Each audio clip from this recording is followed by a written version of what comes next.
Hi friends, I've had several people ask about the base of how I make my junk journal. And all this is small brown paper sacks. And I open up each side of the sack on the gusseted side and I glue them down. So just kind of fold back each side and I run a stick of the Elmer's glue in there and glue them down. And you do it on each side. So I just do all one side and then I go back and seal up the other side. And it's just a simple glue stick, Elmer's glue.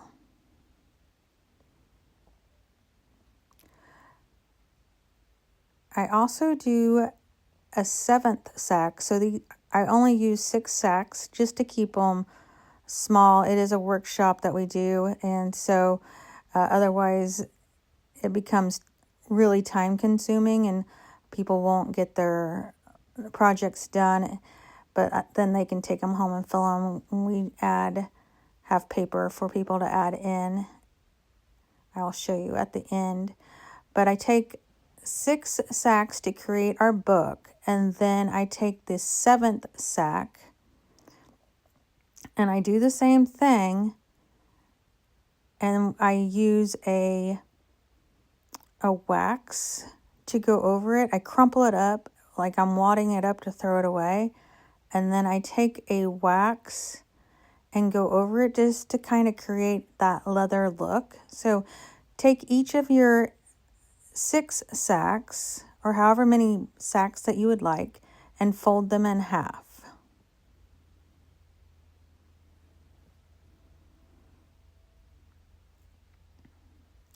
And then you are going to glue one side and stack the sacks on top of each other. So each sack will get stacked together.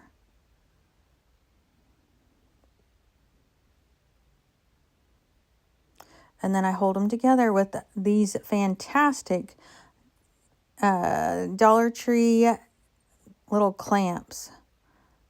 They're like the perfect little clamps. So make sure you get them all lined up and then just clamp them together. And set it to the side. Now, this is the wax that I use. And I'm going to show you what it's like on just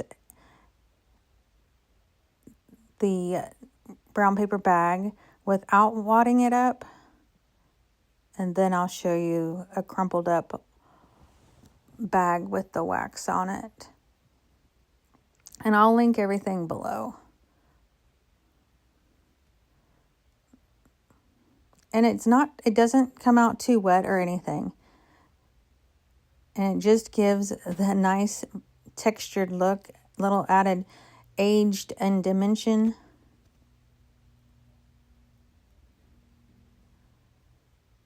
And I just run that wax over it again. And it just gets darker in some of those crevices,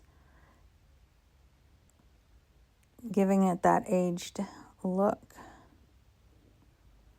And then I fold it in half and figure out where I'm going to add my button, because I like to tie them shut with buttons. And so we're just going to thread some embroidery floss and sew on a button.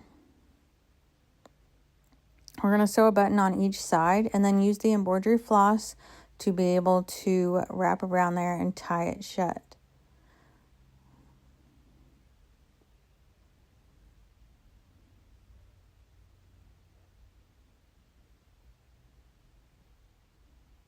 So I just do this a couple times. It's not like it's an article of clothing and it's going to fall off or anything. So just tie on like sew on like you're sewing on button on clothing. So I'm going to leave a long strand there to then take and wrap around the button on the back side. Or you could leave strands on both and tie them together. with a little bow. So just sewing on the button to the back side of the flap.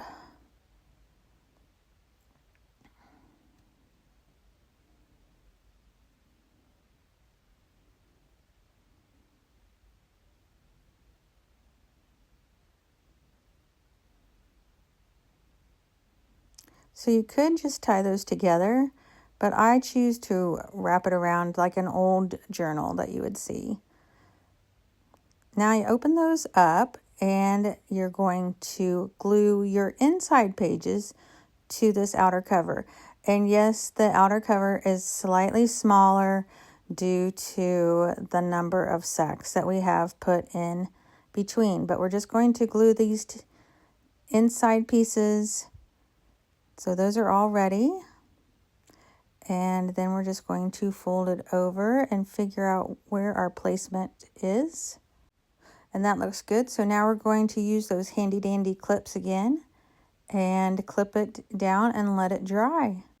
And soon it will be ready for us to decorate, add paper to, fun papers, stickers, pictures, all the fun stuff. Here's a journal I did the other day. See how I have the wrap to wrap around the button.